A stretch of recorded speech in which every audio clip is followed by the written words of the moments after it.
பாகிஸ்தான் மண்ணில் உள்ள ஜெய்ஷ்-இ-முகமது தீவிரவாத முகாம்களை அழிக்கும் இந்தியாவின் நடவடிக்கைக்கு முழு ஆதரவளிப்பதாக அமெரிக்கா தெரிவித்துள்ளது. தேசிய பாதுகாப்பு ஆலோசகர் அஜித் தோவலை அமெரிக்க வெளியுறவுத்துறை அமைச்சர் மிச்சேல் பாம்பியோ நேற்று இரவு தொலைபேசியில் தொடர்பு கொண்டு பேசினார்.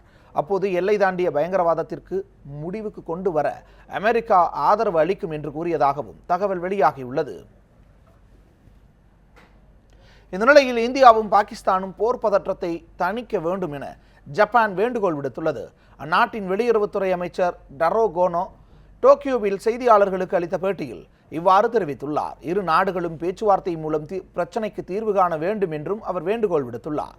மேலும் பிப்ரவரி 14ஆம் தேதி நிகழ்ந்த புல்வாமா தாக்குதலுக்கு கண்டனம் தெரிவித்த டரோ கோனோ தீவிரவாத இயக்கங்கள் மீது பாகிஸ்தான் அரசு நடவடிக்கை எடுக்க வேண்டும் என்றும் வலியுறுத்தியுள்ளார்.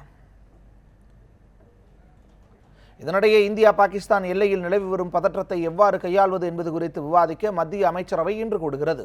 அப்போது பாகிஸ்தானிடம் சிக்கியுள்ள விமானி அபிநந்தனை மீட்பது, இரு நாடுகளுக்கு இடையே போர் பதற்றத்தை தணிப்பது, பேச்சுவார்த்தைக்கு பாகிஸ்தான் பிரதமர் இம்ரான்கான் அழைப்பு விடுத்திருப்பது உள்ளிட்ட பல்வேறு அம்சங்கள் குறித்து ஆலோசனை நடத்தப்படும் என்று எதிர்பார்க்கப்படுகிறது. இதேபோன்று பாகிஸ்தானிலும் அமைச்சரவை கூட்டத்திற்கு அழைப்பு விடுக்கப்பட்டுள்ளது.